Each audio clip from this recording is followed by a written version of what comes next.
آخری نبی کی اماں تجھے سلام ہو، یہ میرے نبی کا مقام ہے۔ اگر اماں کے شکم میں آتے ہیں، اماں پانی لینے کے لیے کنویں پہ جائے، ڈول کھینچنا نہیں پڑتا، پانی اٹھ کے قدم چوم لیتا ہے، یہ میرے نبی کا مقام ہے۔ بیمار بکری پہ ہاتھ پھیر دے، اللہ دودھ کی نہریں جاری کر دیتے، بیمار اونٹی پہ سوار ہو جائے، اللہ تیز رفتار بنا دیتے، چاند کو اشارہ کریں، اللہ دو ٹکڑے کر کے قدموں میں بھیج دیتے ہیں، جاتے ہوئے سورج کو اشارہ کریں، اپنی جگہ پہ واپس آتا ہے، ابو جہل مٹھی میں پتھر لے کر آئے، میرے محبوب اشارہ کریں، وہ بھی پڑھتے ہیں اشہد ان لا الہ الا اللہ و اشہد ان محمدً عبدہ و رسولہ۔ میرے نبی کا مقام کیا ہے؟ میرے محبوب کے قدموں میں ذرہ آئے ستارہ بنتا ہے، چھوٹا آئے بڑا بنتا ہے، بد تہذیب آئے با تہذیب بنتا ہے، بد اخلاق آئے با اخلاق بنتا ہے، عرب کے بدو آئے زمانے کے امام بنتے ہیں۔ یہ میرے نبی کا مقام اور کمال ہے کہ میرے نبی کے قدموں میں اگر کالے رنگ کا بلال آئے، چلتا فرشوں پہ ہے، آواز اللہ کے عرشوں پہ آتی ہے۔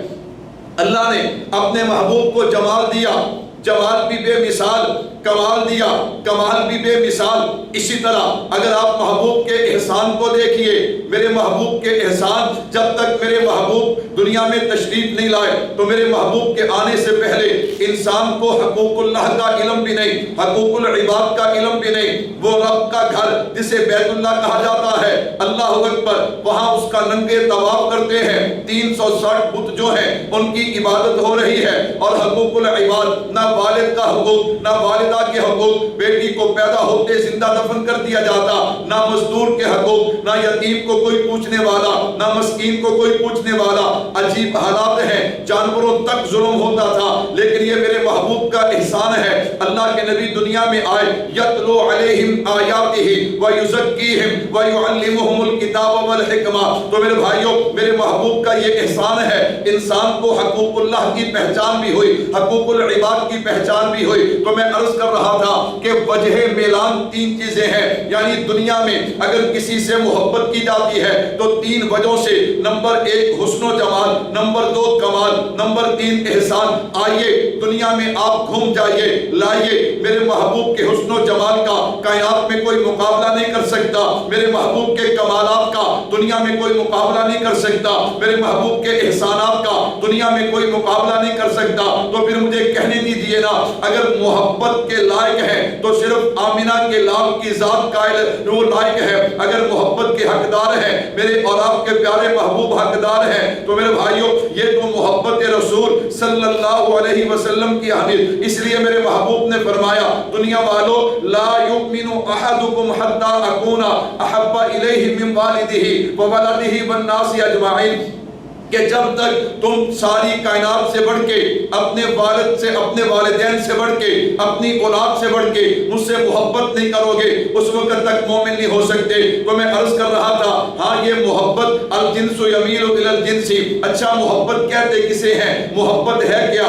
آج کل ہمارے ہاں عجیب بات ہے، ہم صرف نعروں کا نام محبت کہتے ہیں، ہم صرف دعووں کا نام محبت کہتے ہیں، صرف نعرے اور دعوے نہیں۔ اللہ اکبر، حضرت خواجہ یحییٰ معاذ رازی رحمت اللہ علیہ فرماتے ہیں، المحبت حالت لا يعبر عنها مقالت۔ محبت کسے کہتے ہیں؟ محبت نعرے کی، دعوے کی محتاج نہیں ہے، بلکہ محبت کیا ہے؟ ہاں، اپنے جناب والا محبوب کے رنگ میں ایسے رنگ جاؤ کہ تمہیں دعویٰ نہ کرنا پڑے، نعرہ نہ لگانا پڑے، تم لاکھوں لوگوں کے درمیان کھڑے ہو تو دیکھنے والے کو پتا چل جائے یہ کس کا چاہنے والا ہے۔ تو میرے اور آپ کے پیارے پیغمبر صلی اللہ علیہ وسلم کی محبت تقاضا کیا کرتی ہے؟ دعوے نہیں، نعرے نہیں، بلکہ میرے محبوب نے خود فرما دیا، من احب سنتی فقد احبنی ومن احبنی کان معی فی الجنہ۔ کیا مطلب؟ جو مجھ سے، میری سنت سے محبت کرتا ہے وہ مجھ سے محبت کرتا ہے، اور جو مجھ سے محبت کرتا ہے اللہ اسے جنت بھی عطا کریں گے اور جنت میں میرا ساتھ بھی عطا کریں گے۔ فمن راغب عن سنتی فلیس منی، اور جو میری سنت سے محبت نہیں کرتا وہ ہم میں سے نہیں ہے۔ تو میری بات کا خلاصہ، نمبر 1 میں نے عرض کیا کہ محبت رسول صلی اللہ علیہ وسلم کی اہمیت کیا ہے۔ نمبر 2 محبت کسے کہتے ہیں؟ محبت حضور اکرم صلی اللہ علیہ وسلم کی اداؤں کو اپنانے کا نام ہے، حضور کے احکامات کو ماننے کا نام ہے۔ جو بندہ حضور کی سنتوں سے محبت کرتا ہے وہ حضور سے محبت کرتا ہے، اور جو حضور سے محبت کرے گا اللہ جنت بھی دے گا، حضور کے قدموں میں جگہ بھی عطا فرما دے گا۔ اب تیسری چیز، اس سے پہلے کہ میرے عنوان کا حصہ ہے محبت رسول صلی اللہ علیہ وسلم اور علماء دیوبند، میں اکابرین علماء دیوبند کو پیش کروں کہ میرے اکابر آپ صلی اللہ علیہ وسلم سے کیسے محبت کرتے تھے، اس سے پہلے میں دارالعلوم دیوبند کا تھوڑا سا تعارف کروا دوں تاکہ بات اچھی طرح سمجھ آئے۔ 1857 تحریک آزادی ہند کے بعد ملکہ وکٹوریہ نے مسلمانوں کے مذہبی معاملات کو چھیڑنے کی کوشش کی ہے، اللہ اکبر، مذہب کو خراب کرنے کی کوشش کی ہے۔ حضرت نانوتوی نے فرمایا ملکہ وکٹوریہ اگر تو ہمارے مذہبی معاملات کو چھیڑ رہی ہے اور خراب کرنے کی کوشش کر رہی ہے تو یاد رکھ میں بھی ایک ایسے ادارے کی بنیاد رکھنے جا رہا ہوں جو قیامت کی صبح تک دین کی اشاعت بھی کرتا رہے گا، دین کا دفاع بھی کرتا رہے گا۔ حضرت مولانا حبیب الرحمن عثمانی رحمت اللہ علیہ فرماتے ہیں جب دارالعلوم دیوبند کا سنگ بنیاد رکھا گیا، اس کا آغاز کیا گیا، اس سے پہلے علماء جمع ہوئے، حضرات جمع ہوئے مشورہ کرنے کے لیے، جتنے لوگ بھی اس میں جمع ہوئے نا، اللہ نے تمام کو خواب اور الہام کے ذریعے ان کے دل و دماغ میں یہ بات اتاری کہ دارالعلوم یہاں پہ ایک مدرسے کا قیام ہونا چاہیے، ہندوستان میں ایک مدرسے کی بنیاد رکھنی چاہیے۔ اللہ اکبر۔ حضرت مولانا قاسم نانوتوی فرماتے ہیں میں نے خواب دیکھا میں بیت اللہ کی چھت پہ کھڑا ہوں اور میرے ہاتھوں کی 10 انگلیاں 10 پانی کے چشمے جاری ہو گئے۔ اسی طرح اللہ اکبر دیگر اکابرین جو ہے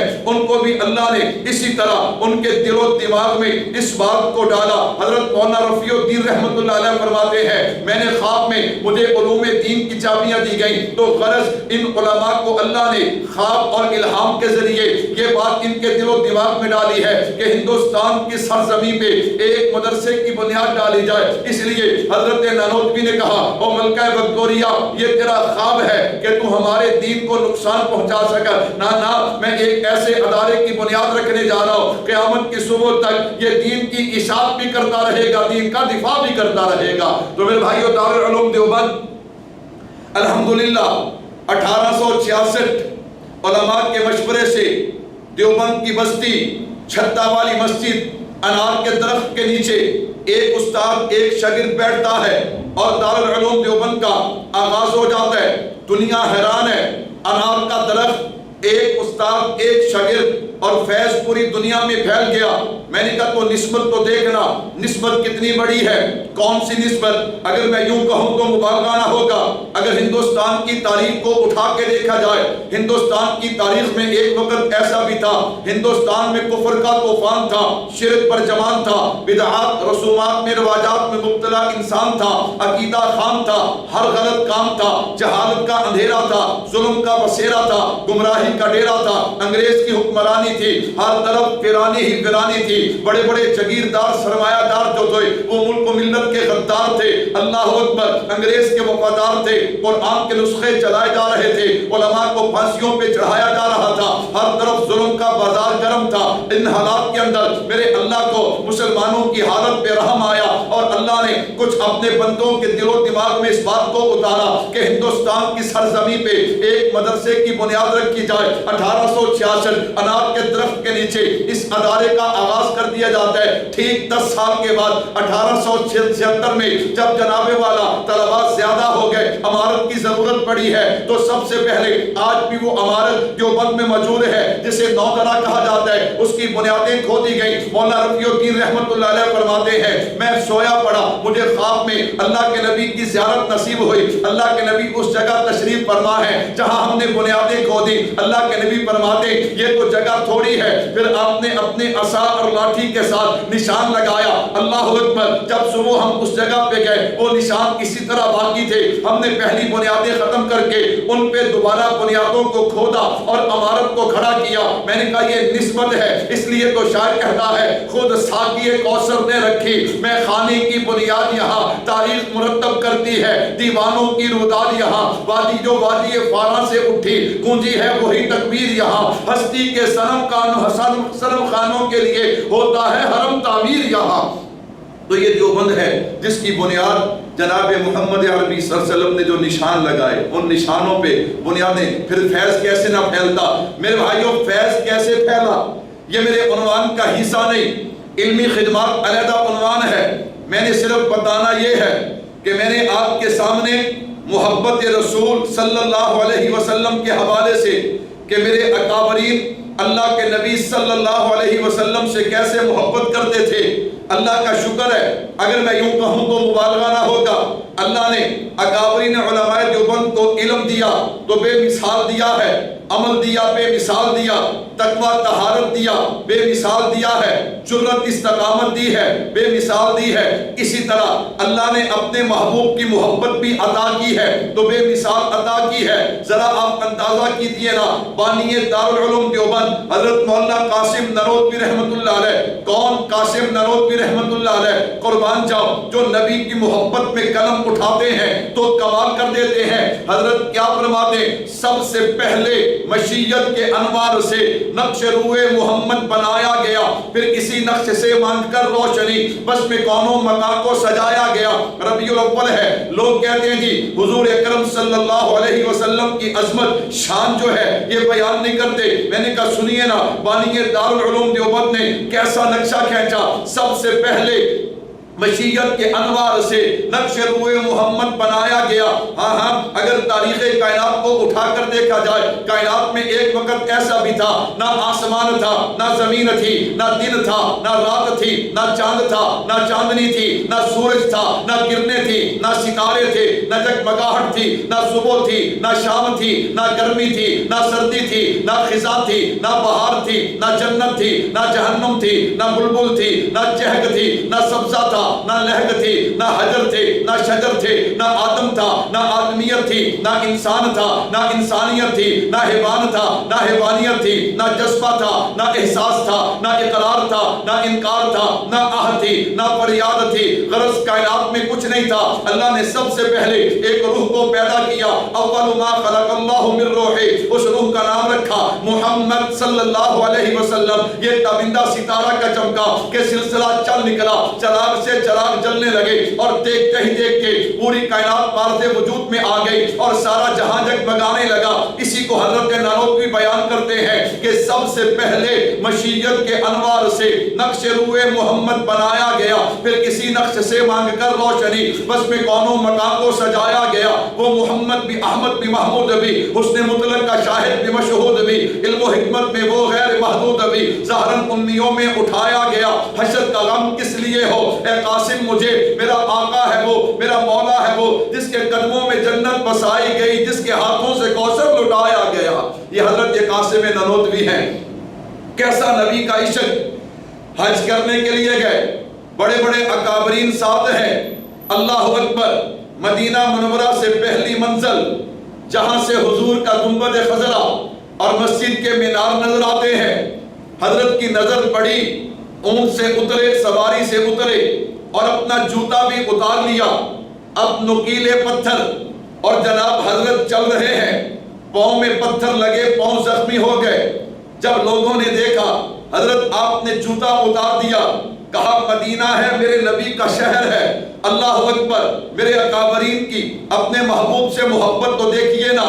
کہنے والے نے کہا حضرت اب تو صدیاں گزر گئی، راستے بدل گئے، یہاں حضور کے قدم کہاں پہ، کہاں نشان تو نہیں ہے، لیکن میرے محبوب کے نسبت تو باقی ہے۔ حضرت نے جوتا اتارا، کچھ لوگوں نے دیکھ کر انہوں نے بھی جوتے اتارے۔ حضرت گنگوہی فرمانے لگے انہوں نے کیوں جوتے اتارے ہیں؟ اللہ اکبر، وہ تو عاشق صادق ہے، اس پہ تو اس وقت حال طاری ہے، یہ انہوں نے جوتے کیوں اتارے؟ کچھ لوگ چند قدم چلے، جب پاؤں میں پتھر لگے نا دوبارہ جوتے پہن لیے، لیکن حضرت نانوتوی اسی طرح چلتے رہے، پاؤں مبارک زخمی ہو گئے اور چلتے چلتے جب نبی کے روضے پہ پہنچے ہیں درود و سلام پیش کرنے کے لیے، میں قربان جاؤں جو بندہ اس ذوق کے ساتھ نبی کے روضے پہ آئے اور پھر درود و سلام پڑھے، میں قربان جاؤں کیفیات کیا ہوں گی۔ اللہ اکبر، حضرت درود و سلام پڑھ رہے ہیں، کوئی دیکھنے والا دیکھ رہا تھا، جب اس نے حضرت کے چہرے کے انوارات کو دیکھا نا، جب حضرت پیچھے ہٹنے لگے، اس نے کہا حضرت آج تو چہرہ بڑا چمک رہا ہے، اللہ اکبر، آج تو چہرے کے انوارات کا کیا کہنا۔ حضرت نے اسی وقت کہا اللہ اکبر. حضرت فرماتے ہیں اور دنیا والوں یہ میرا کمال نہیں ہے, یہ پیارے پیغمبر صلی اللہ علیہ وسلم کی نسبت اور آپ کی محبت کا کمال ہے. میرے آقا کا مجھ پر اتنا کرم تھا, میرے آقا کا مجھ پر اتنا کرم تھا. حضرت نانوتوی کیا نقشہ کھینچتے ہیں, یہ تمہیں جو انوارات نظر آ رہے ہیں, میرے آقا کا مجھ پر اتنا کرم تھا کہ بھر دیا دامن پھیلانے سے پہلے یہ جناب والا میری نسبت, یہ میرا کمال نہیں ہے, یہ پیارے پیغمبر صلی اللہ علیہ وسلم کی نسبت کا کمال ہے. تو بھائیو یہ اکابرین علماء دیوبند کی محبت ہے. اس لیے میں نے کہا نا میرے اکابرین کو اللہ نے علم بھی کمال دیا ہے, اس کے مصطفیٰ بھی کمال عطا کیا ہے. حضرت نانوتوی اللہ نے کیسا عشق دیا. آپ حضرات مشہور واقعہ سنتے ہیں اکابرین سے.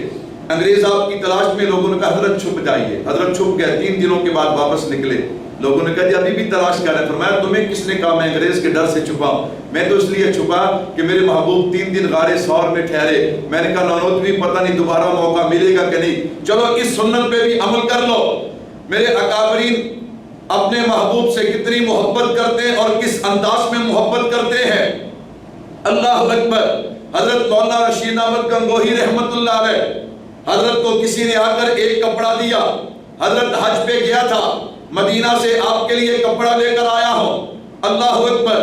حضرت نے کپڑا لیا, مدینے کی یاد نے بے قرار کر دیا. آنکھوں میں آنسو آئے, اس کپڑے کا بوسہ لیتے, کبھی آنکھوں سے لگاتے.